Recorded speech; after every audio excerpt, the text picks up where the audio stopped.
Bonjour à tous, c'est Toubi3. Bienvenue sur cette toute nouvelle vidéo. Vidéo LDC, la troisième et la dernière que je propose, puisque ça va être sur les compositions de RTX qui a fait lui aussi 21 étoiles sur 21 possibles. Donc gros GG à lui. Et en plus, ses attaques passaient extrêmement larges. Et on a la chance aujourd'hui d'avoir un invité spécial qui est ni plus ni moins qu'RTX. Bonjour, bonsoir RTX, j'espère que tu vas bien. Écoute, moi ça va super, et puis salut à tous. On va regarder les petits replays, on va voir ce que ça donne. Voilà, bah on est parti directement sur le premier replay, mais avant de commenter les replays, j'ai quelques questions à poser à RTX concernant le joueur ainsi que la composition qu'il utilise, de telle façon à ce que vous pouvez, à ce que vous, à ce que vous pouvez comprendre au mieux la composition d'attaque. Donc du coup, RTX, depuis quand tu fais partie de la famille ASK et à quel AGV es-tu rentré dans cette famille? Alors moi je suis dans le clan Ascnors du coup, qui est full TH17 maintenant, qui n'était pas forcément avant. Je suis rentré, ça fait un peu plus de 2 ans maintenant, en 2020. J'avais arrêté de jouer à la fin du TH14 parce que j'étais full max et j'étais chef de clan et ça m'avait un petit peu gavé. Du coup j'avais fait une pause de plusieurs mois et je suis revenu me coucher à Ascnors pour le TH15 du coup. D'accord, ok. Donc du coup, tu as connu, entre guillemets, depuis que tu es revenu, le TH15, 16 et 17. Et d'ailleurs, sur le TH15, 16 et 17, lequel t'as préféré, petite question bonus, lequel t'as vraiment préféré, que t'as kiffé en attaque? Ou, Le TH15, parce qu'il était vraiment compliqué, on va pas se mentir. Il était c'est vrai. beaucoup plus difficile que le niveau de jeu qu'il peut y avoir maintenant, et c'était beaucoup des compos à base d'AQH. Et je trouvais, enfin, perso, je trouve ça plus sympa. Ça permettait d'avoir des compos un peu plus variés à mon sens. C'est vrai. Et d'ailleurs, beaucoup de personnes s'en sont plaints, dont, comment dire, le jeu en lui-même, puisque beaucoup de personnes ont arrêté de jouer à Clash of Clans suite au TH15, et c'est pour ça que le TH16 est devenu plus facile et le TH17 aussi en comparaison avec le TH15. C'est vrai. Donc ouais, donc voilà. Et donc du coup, tu m'as dit que tu étais directement rentré chez F et t'as pas fait un petit séjour sur le clan ASK eSport qui est aussi une Effectivement, porte d'entrée possible. j'avais des passes droits via des connaissances qui étaient déjà dans le clan Esport. Ah, le mec était déjà un VIP, ok, excuse-nous RTX. J'étais pistonné, ouais. Bon, vu le niveau que tu nous proposes sur cette LDC, on peut le comprendre. Alors, on va passer à la troisième question que j'avais notée. Donc, ta compo LDC, là, comme on peut le voir sur l'écran, sur mon écran qui défile d'ailleurs, on arrive en fin d'attaque, donc on va bientôt entamer le deuxième replay sur 4. La question est la suivante. Ta compo LDC utilise des troupes lourdes comme Racine Valkyrie. Utilises-tu ces mêmes troupes en TH16, voire en TH15? Bon, en TH15, c'était pas possible avec les Racines. Ou est-ce que c'est Non. tout nouveau pour toi? Alors c'est pas tout nouveau pour moi parce qu'effectivement j'ai beaucoup utilisé les racines déjà sur le TH16 parce que c'est hyper performant en termes de régularité, c'est incroyable. Effectivement je pars pas de zéro parce que j'ai énormément joué la troupe là sur le dernier HDV mais pas de la même manière. D'accord, ok. C'est vrai que les racines, quand elles sont sorties, ça fait vraiment un gros boom, un gros pavé dans la mare. Et tout le monde les utilise à foison. Elles ont été nerfs peut-être trois fois, enfin, avec les stats de réduction divisé par deux. Enfin, c'était clairement n'importe quoi. Je pense que Supercell était bourré quand ils ont inscrit les stats de cette troupe, hein. Je vois pas Alors moi d'autres. j'ai un peu une théorie un Ah, peu plus spécifique que est-ce ça. que Je crois que RTX c'est il ça, va nous c'est le sortir fonctionnement de la troupe à l'image des bottes électriques qui est vraiment extrêmement fort, le fait de supprimer les murs.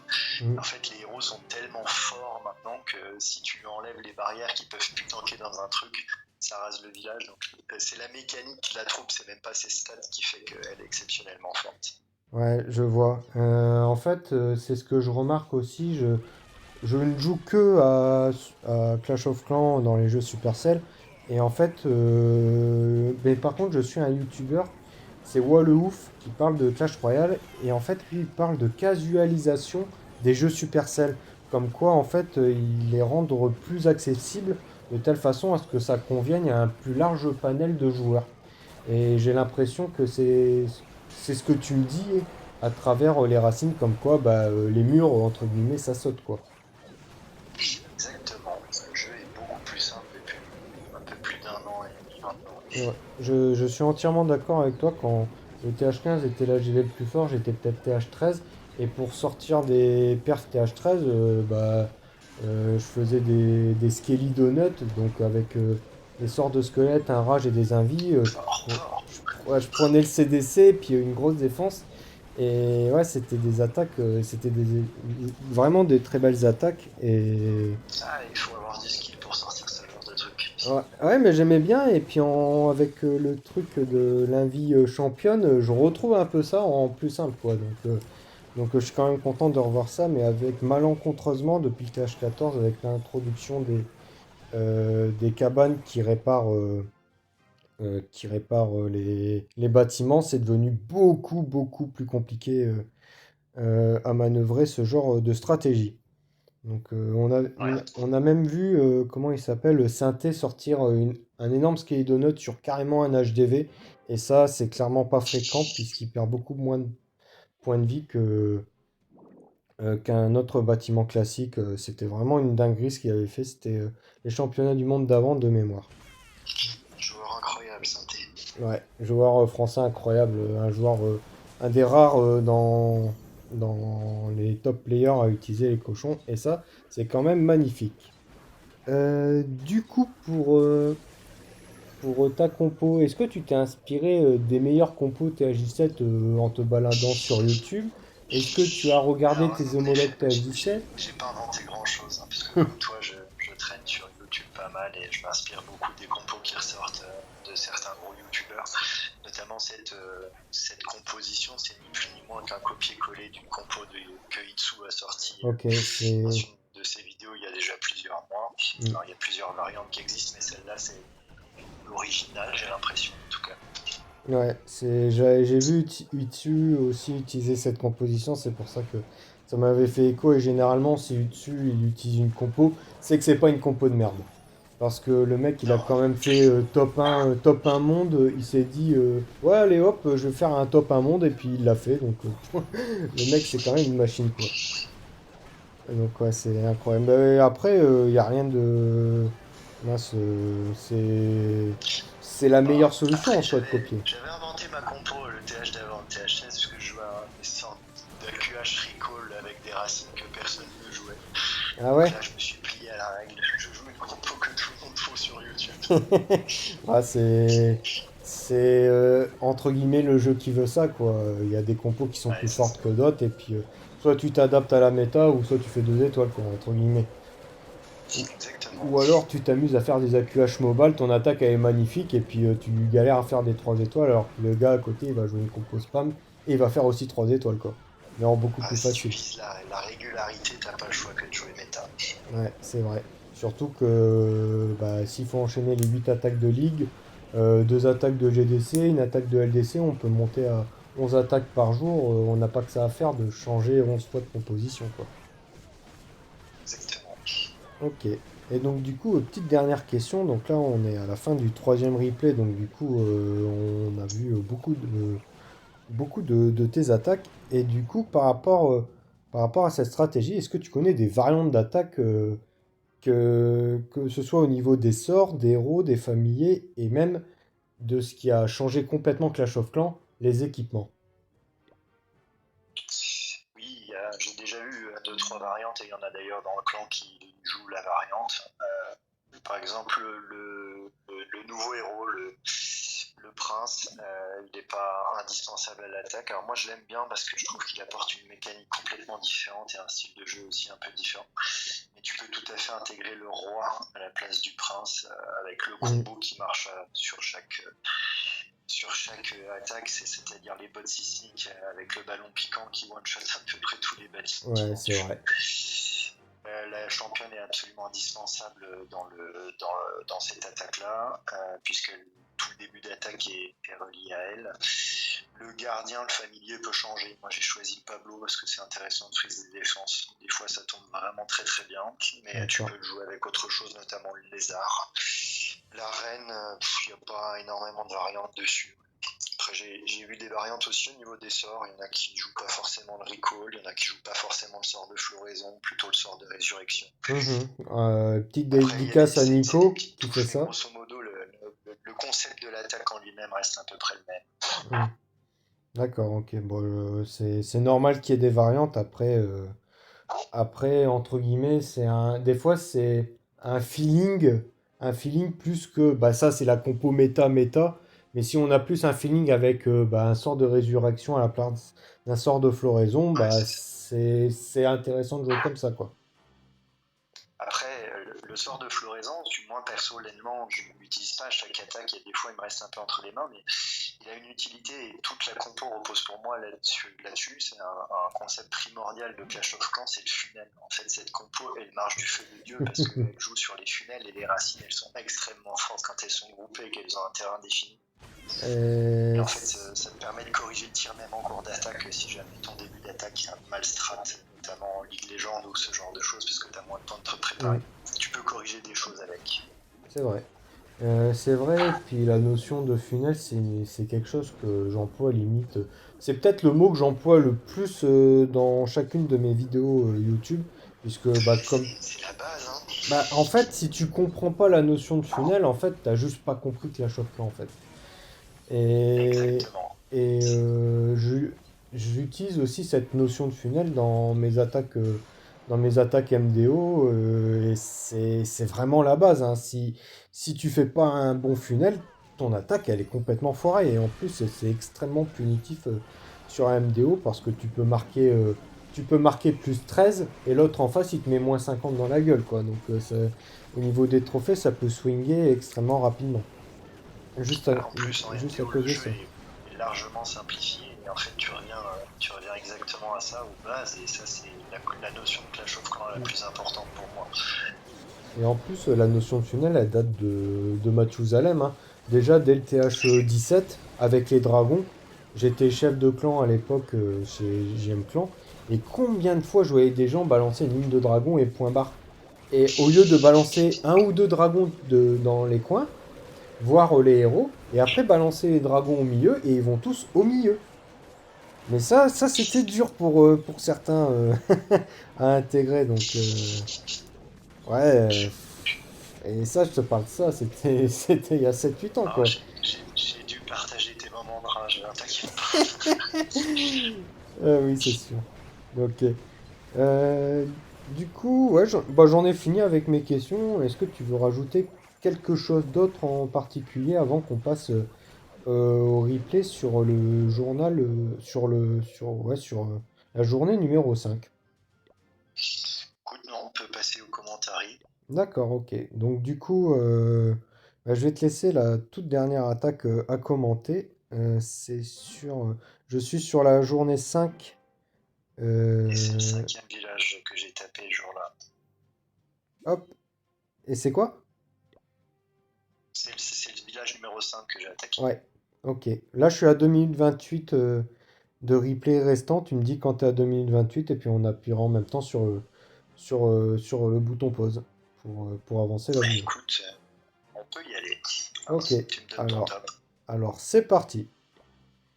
Donc du coup, Alors ouais. ça, c'est un village extrêmement connu de la méta. On le voit beaucoup en LDC, donc c'est assez rassurant de voir ça quand t'es en Ligue Légende, pardon, quand t'es en LDC, tu tombes sur des trucs connus. Le début d'une partie de première attaque est toujours le même, c'est viser la championne, et l'idée c'est de vraiment faire un gros funnel pour la deuxième partie de l'attaque. Donc là, l'idée c'est d'aller prendre tout un compartiment avec la championne. Bien respecter la règle des 6, c'est important. Chaque fois que vous voyez un 6 au niveau de votre minuteur, vous pouvez lancer un sort d'invie. S'il n'y a pas de 6, ça sert à rien de le lancer. Dès que vous arrivez au centre, vous balancez la capa pour détruire le maximum de choses. Et dès que le taf est fait, vous rappelez la championne. Deuxième partie, c'est un autre funnel avec l'arène.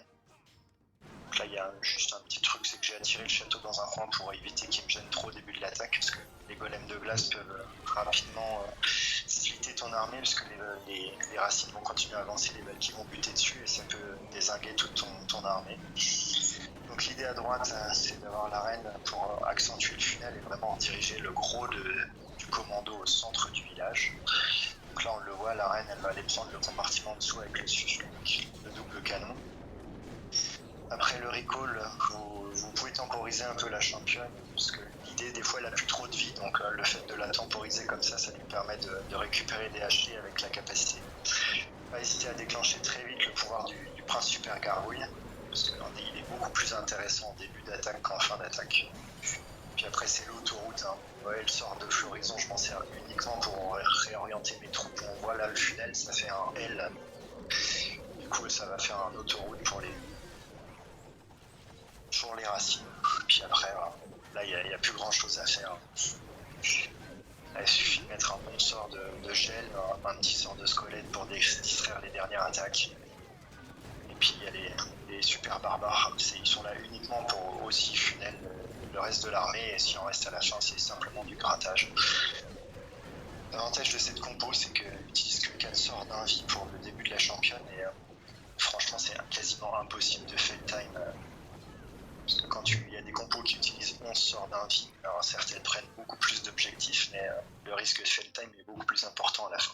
C'est vrai, je peux en témoigner. J'utilise cette compo, une compo avec 11 sorts d'un vie en TH16, mais j'ai pas trop le choix puisque j'ai pas beaucoup de troupes maxées, sauf les dragons, donc du coup bah, j'ai quasiment full dragon avec 11 sorts d'un vie et avec le phénix sur la championne, parce que j'ai pas débloqué le renard spirituel, qui est pour moi le meilleur héros pour ce style de stratégie, parce que tu as utilisé vraiment, tu as utilisé 4 sorts d'un vie et tu as fait un funnel absolument incroyable grâce au renard spirituel en plus. Et Ouais, quand c'est tu le vraiment gères bien, magnifique. tu arrives à faire à 18% ou 20%, et il faut savoir que c'est quasiment exclusivement de la défense, parce que la championne elle cible des défenses, donc c'est assez énorme. La plus-value elle est monstrueuse. D'accord. Et donc du coup, par rapport, il y a une question que je me posais en voyant les replays que j'avais oublié de noter, c'est que tu utilises des super barbares. C'est une troupe à élixir noir. Enfin, c'est une troupe qui est débloquable avec 25 Super 000. troupe, ouais. Et on a aussi les super sapeurs qui sont quasiment un impératif sur chacune des attaques en LDC. Est-ce que tu penses qu'on peut se passer des super barbares et entre guillemets les remplacer par des Valkyries par exemple? Tu pourrais. Après, l'avantage, c'est que ça prend moins de place et c'est assez costaud. Je Mm, pense que en troupe de funnel terrestre, il n'y a rien de mieux qu'un super barbare, honnêtement. c'est vrai.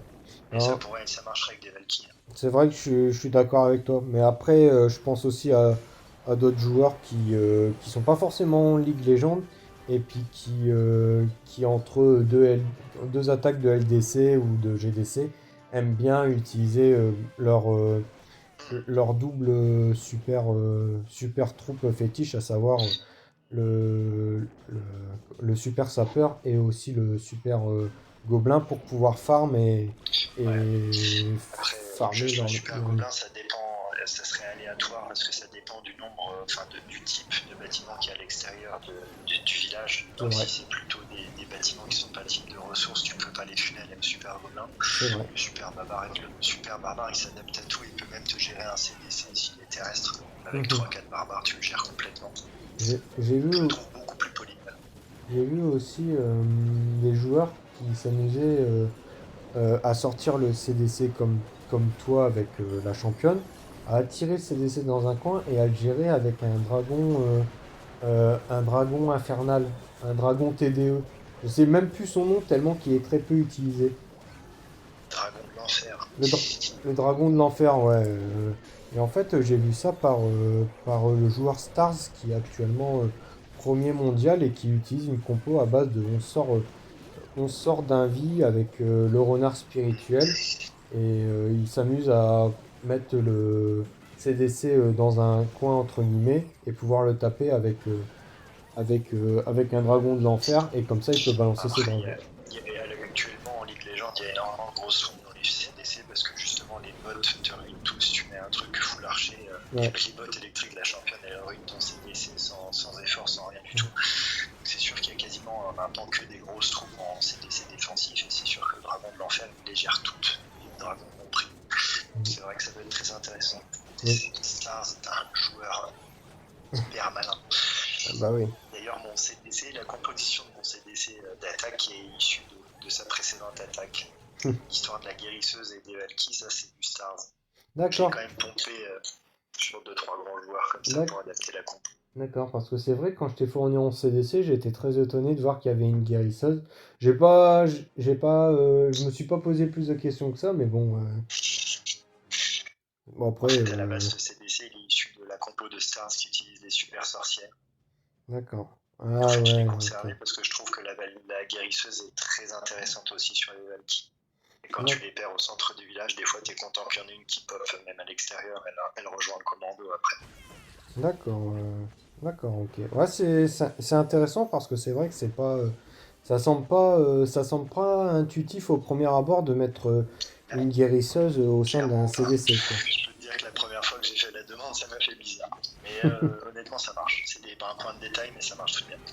D'accord, ok, très bien. Et des fois, elles suivent même le groupe de Valky, en fait, ce qui fait que tes Valky à l'extérieur du village, même si elles y restent, elles ne meurent pas. D'accord, c'est beau ça, c'est sympa. Ouais, il y a tellement de bonnes choses à faire. Après, je pense que j'ai réutilisé. Est-ce que tu pourras me la partager là sur.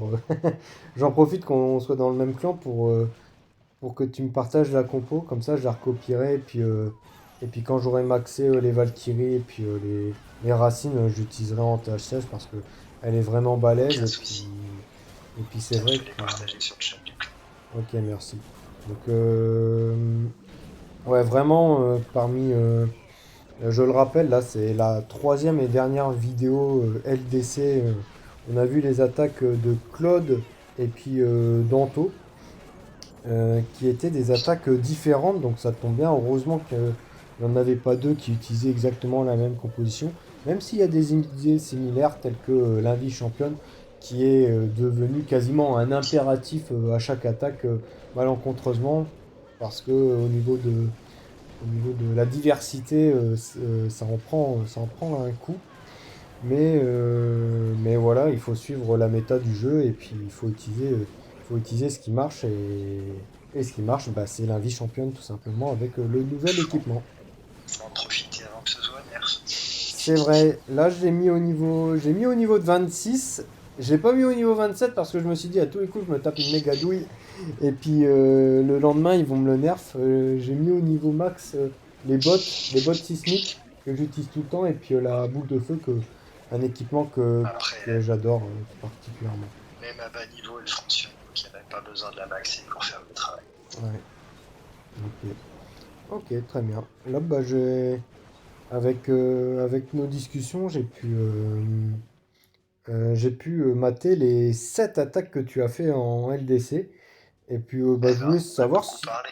Ouais, je voulais savoir si tu avais quelque chose à rajouter par rapport à ta composition qui est vraiment là. De toute façon, là, les gens qui sont encore sur la vidéo, ils ont pu voir le carnage que ça fait sur les 7 attaques de ligue que tu as fait. Et encore, on aurait pu aussi regarder les deux attaques que tu as faites sur le numéro 1 et sur le numéro 2 sur la GDC à 50 qu'on a faite, où à mon avis, ça a encore passé large. Donc là, tu as fait 9 attaques, 9 pertes de suite.